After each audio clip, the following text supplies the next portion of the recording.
lot of bad decisions don't feel bad when you're making them. They just feel like the normal thing a decent person would do. This happened to me about 4 years ago in Arizona, driving back from a job outside Kingman. I left later than I meant to, and by the time I got onto the highway, it was already well past midnight. I couldn't tell you the exact time now. I just remember that empty, dead feeling those roads get at night. If you've never driven through that part of Arizona in the dark, it's hard to explain how isolated it feels. There are stretches where it honestly seems like the whole world just stops. No buildings, no lights, no traffic, barely any cell service, just your headlights, the road, and miles of black desert on both sides. I'd been driving long enough to get tired, but not sleepy. I'm more like mentally checked out. The kind of tired where your eyes still work, but your brain starts lagging behind everything else. That's probably why I almost missed her. At first, I thought it was a reflector post or a busted sign on the shoulder. Then it moved, both arms waving. I slowed down before I really thought it through. She looked like she was maybe in her 20s. Jeans, gray hoodie, hair tangled up like she'd either been running or had slept in her clothes. She was barefoot. Not just no shoes on, but the kind of barefoot where her feet were coated in dirt, like she'd been out there for a while. One side of her face looked swollen, and there was dried blood under one nostril. I cracked the passenger window and asked if she was okay. She bent down and said, "Unlock the door, just drive." No explanation, a no story, no please help me. Just that. It should have been enough to make me leave. But she didn't sound drunk. She didn't sound crazy. She sounded scared in that controlled way people get when they're trying not to panic, because panic would only make things worse. So I unlocked the door. The second she got in, she slammed it shut, locked it, and twisted around to look out the back window. Then she said, "If you see a white truck, do not stop." I remember glancing at her and asking, "What happened?" She kept looking behind us while she answered. She said she got picked up outside a gas station by some guy in a white truck. Said he seemed normal for the first 10 minutes. Then he turned off onto a dirt road and started asking her things he shouldn't have known. Where she was from, who she was staying with, whether anyone would notice if she didn't make it somewhere. Then he asked her if she'd done this before. I asked her what that meant. She just said he thought I was somebody else. That line stuck with me right away. I asked if he hit her. She gave a tiny shrug, like she either didn't want to answer or didn't think that was the important part. Then she said, "He had pictures." I looked at her. Pictures of who? She was quiet for a few seconds. Then she said, "Girls that looked like me." I remember feeling this cold kind of disgust when she said that. Not fear at first, just disgust. The kind of feeling you get when something goes from bad to deeply wrong. I told her I was calling 911. She looked at my phone and said, "You can try." I had one bar, then none. I tried anyway. Call failed. I asked her name. She took too long to answer. Then she said, "Lena." I didn't say anything, but that hesitation bothered me. Not because I thought she was lying exactly. More because it felt like she was trying to remember which name she was supposed to use. I told myself I was just getting her to the next truck stop, somewhere with lights and people. That was it. I wasn't trying to become part of whatever this was. I just wasn't going to leave an injured barefoot girl on the side of a desert road. For a few minutes, neither of us said anything. She kept looking behind us. Then she started looking at me. Not normal glances either. She'd look at my hands on the wheel, then my face, then my neck, then away again. Like she was checking something. That started getting to me. I asked if she was okay. She said, "You came alone, not right?" I said, "Yeah." Then she asked, "Nobody knows you stopped?" I gave this nervous little laugh because the question was so strange, but it died fast. "No," I said. "Why?" She didn't answer. A minute later, I saw headlights in the mirror, way back at first. The second I noticed them, she sat up straighter. That's him. I told her there was no way she could know that from that far away. She said, I know the spacing on the headlights. That was such a specific answer that I stopped arguing. The truck stayed behind us, not gaining, not dropping back, just hanging there at the same distance, like it wasn't trying to catch me, like it already knew where I was going. I tried 911 again. Nothing. Then she asked, do you always drive this road? I said, sometimes. She nodded like that mattered. And then she looked into the back seat and went quiet. I asked what she was looking at. She didn't answer. A few seconds later, I heard a tiny sound from behind me. One tap, that was it. It sounded like a fingernail on glass. I checked the mirror right away. Nothing was there except an old blanket, a tool bag, and a bunch of random junk I kept in the back. Then she said, very quietly, don't look back again. At that point, my whole body went tight. I asked her why. She kept staring forward and said, because if they think you saw them, they'll stop pretending. That was the first moment I seriously considered pulling into the next lit place, making her get out and driving away from all of it. Not because I thought she was dangerous, exactly. Because I suddenly got the feeling I had already involved myself in something I did not understand. The white truck got closer. Now I could tell it was lifted, older model, bright headlights, grille high enough that it sat almost level with my rear window. No plate visible from that angle. I asked her who they was. She licked her lips and said, the ones who pick up the wrong girls first. I remember saying, what the hell does that mean? And she just shook her head. That made me angrier than scared for a second. I told her if she wanted help, she needed to stop talking in riddles. She looked at me then, really looked at me, and I can still remember her expression because it didn't match anything else she'd been doing. She didn't look confused. She didn't look scared. She looked tired, and like she'd already tried explaining it before, and nobody had listened long enough. Then she said, you ever notice how some missing posters look like the same girl over and over? I didn't answer, because I knew exactly what she meant. Same age range, same hair, same build, similar face, similar clothes, different names. Before I could say anything, I saw orange light ahead, road flares, 2 of them, and parked sideways between them was another white truck, half blocking the road. The second she saw it, all the blood drained out of her face. Don't stop, she said. Then louder, whatever they say, don't stop. I remember saying, what do you mean, whatever they say? And she turned toward me so fast it made me flinch. They use women too. That hit me harder than anything else she'd said.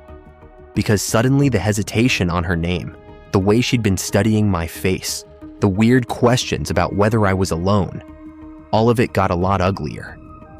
I swerved onto the shoulder and floored it. My tires kicked up gravel, and the car fishtailed so hard I thought I was going to roll it. Somehow, I got it straight again and punched back onto the road past the truck. As I passed, I saw there was someone standing near the flares. At first, I thought it was another girl. Then my headlights caught her face for half a second. Same hoodie, same hair, same general build. But not the same person. I know how insane that sounds. But I saw enough to know it wasn't her. And the worst part was, the woman by the road lifted one hand and waved at me like she already knew I wasn't going to stop. The truck behind me came around the flares and took off after me. That was when panic really hit. Not movie panic, not screaming. That cold, numb kind, where your body starts reacting faster than your thoughts can keep up. The truck got right on my bumper, then backed off, then rushed up again with the brights on. I could hear the girl beside me whispering something. At first, I thought she was praying. Then I realized she was repeating the same sentence over and over. He picked the wrong one. He picked the wrong one. I asked who. She didn't answer. Then she said something I still think about more than anything else from that night. "If they stop the car, don't let them switch me." I said, "Switch you with who?" She stared straight ahead and said, "The one they meant to take." That made no sense then. It makes a little too much sense now. Finally, I saw lights in the distance, a truck stop, not big, but open, gas pumps, diner, a few semis. I leaned on the horn as I flew into the lot. I didn't care how insane I looked. I just wanted witnesses, cameras, other people, anything. I swung into a space way too fast, threw it in park, and jumped out yelling for help. A couple truckers turned around near the diner. Someone inside the station looked up. I ran around to the passenger side. The seat was empty. I actually stopped moving. The passenger door was still shut, locked, and the seatbelt was buckled across nobody. One of the truckers came over asking what was going on, and I started trying to explain it, but I already knew how it sounded. Girl in my car, white truck chasing me. Roadblock ahead. I'm another girl on the road, dressed almost the same. Then suddenly, nobody in the passenger seat. The white truck never pulled into the lot. It disappeared before the entrance. Sheriff's deputies showed up maybe 40 minutes later. I told them everything. Where I picked her up, the flares, the two trucks, the woman standing by the road, the name Lena. 2 days later, one deputy called me back. First thing he asked was whether I was sure about the name. I said that was what she told me. Then he asked if she'd said anything else specific. I told him as much as I could remember, including the part about the pictures and the girls who looked alike. He went quiet for a second too long. Then he told me there had been multiple missing persons cases over the years, tied to that general stretch of highway. Not all in the same county, not all officially connected. But there were patterns. Women in their 20s, usually traveling alone or stranded, usually picked up near service stations or roadside stops. And according to him, more than one witness over the years had described victims who looked similar enough to be sisters, even when they weren't related. Then he said something I've never forgotten. He said, off the record, "Some people out there think they swap them when they lose one." I asked him what that meant. He said he shouldn't have said that, and the call was over less than a minute later. A few weeks after that, I was at a grocery store after work and saw a woman near the registers who made me stop cold. Same height, same hair, same side profile. For about 2 seconds, I thought it was her. Then she turned and looked at me. Wrong face, but close enough that my stomach dropped anyway. That started happening more after that. At gas stations, parking lots. One time at a red light in Vegas. Women who weren't the same, but looked close enough that if you were tired, or saw them from a distance, or only caught them for a second, you'd swear it was the same person. Like somebody had made a type and kept finding replacements for it. I know how that sounds. That's why I don't usually tell this story. But there's one part I can't explain away. For months after it happened, my passenger seatbelt warning would go off randomly when nobody was there. Sometimes I'd come back to the car and find the passenger seat pushed farther back than I leave it. Twice, I found long dark hair caught in the seatbelt latch. I live alone, and no one had been in my car. The second time I found it, I put it in a plastic bag and almost took it somewhere to get tested, but then I had this overwhelming feeling that I did not want anything confirmed. I threw it away. A month later, I was cleaning out the glove compartment and found a folded receipt that wasn't mine. It was from a gas station outside Kingman. The timestamp was less than an hour before I picked her up. On the back, written in pen, was one line: "Not her." I sold that car 6 months later. Didn't help much, because every now and then, late at night, I still get that feeling someone is sitting just off my right shoulder, facing forward, waiting for me to notice. And the worst part isn't the idea that I picked up something that night. It's the idea that maybe she wasn't trying to get away from them, but maybe she was the one who got away from the switch, and by stopping for her, I got seen. He just stared at me for a second and said, "Some people get confused about which room they're supposed to be at." That line should have made me get back in my car and leave. It didn't, because I was tired. And tired people are easy to manage. That's something I think about now. Room 8 was all the way at the end of the building. The room looked mostly normal. Dirty carpet, loud AC, old TV, faded bedspread. That stale motel smell that never really leaves. But one thing stood out right away. The dresser had been shoved against the wall beside the bed, like somebody had dragged it there on purpose. Not slightly crooked, moved, forced. I stood there looking at it for a second, and for some reason I almost moved it back. Then I decided I didn't care enough.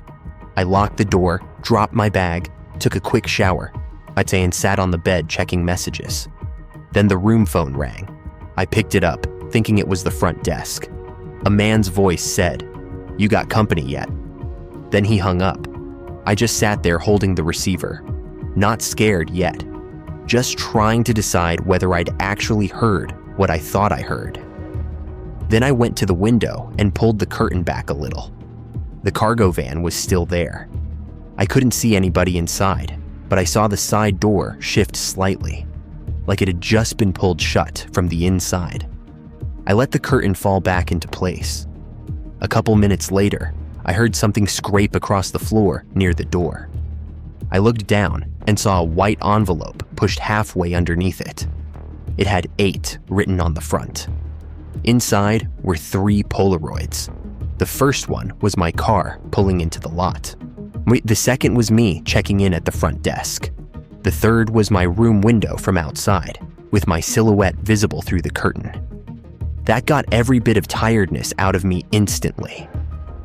I grabbed the photos and went straight back to the office. The office was dark, completely dark. TV off, lamp off, nobody behind the desk. The cash register drawer was hanging open, and the guest sign-in sheet was still sitting on the counter. My name was on it, and underneath it, in different handwriting, somebody had written, "Still alone," all lowercase. That phrase bothered me more than the photos, because it didn't feel random. It felt like an update, like somebody checked, confirmed, and passed the information along. Then I heard a noise back in my room. I ran. The second I got inside, I heard it again. A handle turning, slowly. Not the front door, the wall. That dresser had been shoved in front of an old connecting door between rooms, and somebody on the other side was gently working the handle. Not forcing it, not rushing, just testing it. That sound crawled all the way through me. It sounded practiced, like somebody checking whether the room had been left ready. Then it stopped, and a man on the other side said, "Calm as hell, wrong room." I froze. Then after about a second, he added, "Not this one." That hit harder than anything up to that point, because suddenly it didn't sound like some random creep trying doors. It sounded like I'd been sorted into something, or almost sorted into something. I shoved the dresser harder against the connecting door and grabbed my bag. When I bent down to get my shoes, I looked under the bed. There were zip ties, a roll of duct tape, one black glove, and one of those thin plastic liners from an ice bucket twisted around something dark and stiff that I didn't want to touch. I didn't inspect any of it. I already knew enough. The bathroom had a tiny window above the tub. I forced it open, shoved my duffel bag through, then climbed out after it. I scraped my arm bad on the metal frame and landed barefoot in the gravel behind the building. I crouched low and stayed still. A few seconds later, I heard my motel room door open, then footsteps. Then someone said, annoyed, "He's out." Not surprised, not panicked, annoyed, like this was a plan getting messed up. Then another voice answered from somewhere near the lot. "Check 7. That's the part I never got over. Not because I knew what it meant, because I didn't. And my brain filled in worse possibilities than anything I could have proven. I moved along the side of the building until I could see the parking lot. The front desk guy was standing near the van with 2 other men. One of them had my room key. Another had one of the Polaroids. Then I saw something that still makes me sick when I think about it. A woman came out of one of the other rooms with one of the men. She looked calm, too calm. Not drugged looking, not stumbling, just quiet. Head down, hoodie on, small duffel bag over her shoulder. If I'd seen her at a gas station or a highway stop, I would have thought she was just another traveler. One of the men opened the van for her like he was helping with luggage. She got in without saying a word. That was the moment I stopped thinking in terms of a creepy motel and started thinking something way worse. I ducked behind the ice machine and called 911. I was trying to whisper, but I could hear how hard I was breathing. I remember feeling like I was about to throw up. What saved me was a semi pulling into the lot right then. Huge headlights, loud diesel engine, enough light to wash over the whole front of the motel. The guys moved fast after that. The van peeled out before the truck even finished pulling in. The desk clerk went back inside like nothing had happened. State police told me to meet them at a truck stop farther down the interstate.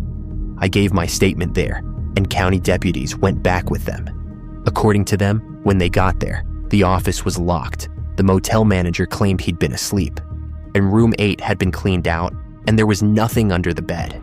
No zip ties, no tape, no glove, no envelope, nothing. The room next door had supposedly been vacant for weeks. I know how that sounds. I also know what I saw. Because the next afternoon, after I checked into a completely different hotel in Arizona, I opened my duffel bag to grab a shirt and found one more Polaroid sitting on top of my clothes. It was me asleep on the bed in room 8, taken from inside the room. Close enough that whoever took it had been standing just a few feet away from me. I flipped it over. On the back, in that same messy lowercase handwriting, it said, "Kept the wrong one, I just stood there staring at it." Because that line can mean a few different things, and all of them are bad. Maybe I wasn't the one they meant to take. Maybe somebody in another room was. Maybe the woman I saw getting into the van was supposed to be in mine. Or maybe room 8 was never really mine in the first place. A couple weeks later, I called the county office myself to follow up. The deputy I spoke to sounded like he wanted me off the phone as fast as possible. But before hanging up, he asked if I remembered seeing any women around the property who looked kind of alike. I asked him what he meant. He said, "Same general type, same age, same build, doesn't matter." Then he told me there had been older complaints from drivers who swore they'd seen women get into vans willingly at roadside motels, and later reported missing women from nearby areas who looked close enough to pass at a glance. Not sisters, not doubles, just similar enough. Then he said, "You didn't hear that from me," and hung up. I still travel for work, just not like I used to. I don't stay in roadside motels anymore. I don't stop at places where the office feels too quiet. And if a clerk ever says anything weird about knocks, rooms, or people getting confused, I'm gone. But the part I still think about the most is that line. Kept the wrong one, because it makes me wonder whether room 8 wasn't my room at all. Maybe it was just the room they put people in while they figured out who matched who. And every now and then, when I'm driving late and I see one of those old blue vacancy signs glowing off the interstate, I still get the same thought in the back of my head. Not that I almost got taken. That part's obvious. The part that keeps bothering me is this. Maybe somebody else got taken because I didn't. The only reason I noticed the little girl was because she wasn't wearing shoes. That's it. If she'd had shoes on, I probably would have grabbed my coffee, used the bathroom, and gotten back in my car without thinking twice. This happened at a rest stop in western Oklahoma when I was driving home from college for winter break. It was around 3 a.m, freezing cold, and the place was mostly empty. My car was there, a pickup parked near the far curb, and a dark SUV sitting near the edge of the lot with its headlights off. I remember noticing the SUV because it didn't look parked. It looked placed, not near the entrance, not near the building, just far enough out that whoever was inside could watch the doors without sitting under the lights. Like I went in to use the bathroom and grab something caffeinated before getting back on the road. That's when I saw her. She was standing by the vending machine wearing cartoon pajama pants, a thin hoodie, and dirty socks. No coat, no shoes, no adult anywhere near her. She looked maybe 6 or 7. I asked if she was okay. She nodded too fast and said, "Can you help me find the bathroom?" Even then, I didn't think danger right away. I figured maybe she was on a road trip with family and had gotten separated for a minute. So I pointed down the hall and asked where her mom was. She looked toward the parking lot and pointed at the dark SUV. Then she said, really quietly, "He said not to talk unless somebody asked first." That made my stomach drop. Not just because it was creepy, because it sounded rehearsed. I looked through the front glass. There was a man sitting in the driver's seat watching us. Not on his phone, not smoking, not doing anything, just watching. I crouched a little and asked, "Is that your dad?" She barely shook her head. Then she whispered, "No." I asked where her shoes were. She looked down at her socks and said, "He said I didn't need them yet." That was the moment the whole thing stopped feeling like a weird misunderstanding and started feeling wrong in a way I can't really explain. Not loud wrong, not chaotic wrong, controlled wrong. I kept my voice as normal as I could and said, "Okay, come on, I'll show you." I took her hand and walked her toward the women's restroom. There was an older woman in there cleaning the sinks. I told her, quiet but fast, "Call 911 right now. The little girl says the guy outside isn't her father." To her credit, she moved immediately. She pulled us into the little supply alcove beside the restroom and got on the phone. Through the wired glass window in the hallway, I saw the SUV door open. The man got out and started walking inside, smiling. That was the worst part, how normal he looked. He walked in like a tired parent dealing with a kid who wandered off. Calm face, casual pace, no panic, no anger. Like he knew exactly what harmless was supposed to look like. He came halfway down the hall and called out, "Emily, there you are. Come on, sweetheart." The little girl beside me flinched so hard, I felt it through her hand. Not because she answered to that name, because she didn't. I looked down at her and whispered, "Is your name Emily?" She shook her head. Then after a second, she whispered, "That's what he called me in the car." That hit me harder than anything else she'd said.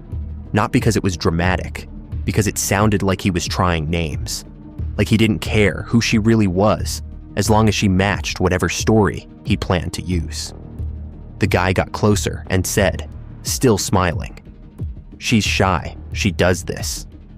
The little girl started shaking so badly I could hear her teeth clicking, but she still wasn't crying. That messed me up more than anything. It felt like she already knew crying didn't help. I stepped out into the hallway before he got any closer. I'm not tough. My voice was shaky as hell, but I said, "She says she doesn't know you." His smile disappeared instantly, not slowly, just gone. He took one more step toward me and said, "Move." Not loud, not angry, just cold, flat, like I was standing in the way of something he had already decided belonged to him. Then he looked past me toward the wired glass window in the restroom door and said, almost to himself, "Wrong one." I remember that line exactly because it didn't make sense until later. A trucker came out of the men's room behind him, took one look at the hallway and yelled, "Back up." The man looked between us for maybe half a second, then turned and ran. By the time I got near the front windows, he was already back in the SUV and peeling out of the lot. A highway patrol unit pulled in almost right then and took off after him. They kept me at the rest stop for a while to give a statement. Turns out a little girl had been taken earlier that night from a gas station outside Amarillo while her mother was inside paying. Which they'd already put out an alert for the vehicle, but I hadn't seen it because I'd been driving for hours. The little girl hardly spoke after that. A deputy wrapped her in a jacket and gave her hot chocolate. She just sat there holding the cup with both hands, staring straight ahead like she wasn't fully back yet. At one point, while everybody else was busy talking, I heard her ask the deputy something in this tiny voice. She said, "Do I still look like her?" He leaned down and asked what she meant. She didn't answer, just looked down at the cup. That question stayed with me way more than it should have. A few weeks later, I looked up the case. The guy got caught. At least that's what I was told. But the article mentioned something I wish I'd never read. They found extra children's clothes in the SUV, different sizes, a couple pairs of shoes, hair ties, a pink coat that didn't fit the girl they recovered, and a Polaroid of another child, around the same age, taken from behind at what looked like a rest stop vending machine. No face visible, just the same height, same hair length, same kind of pajama pants. I stopped reading after that. I still stop at rest areas sometimes. But now I pay attention to the little stuff first. Kids without shoes, kids who are too quiet, adults who act too calm, and names that don't fit the kid hearing them. Because sometimes the scariest part isn't that somebody wants to take a child. It's the idea that they may have already decided exactly what kind of child they're looking for. And that night, for a few seconds, I had the sick feeling that he wasn't trying to take just any little girl, but he was trying to take the right one.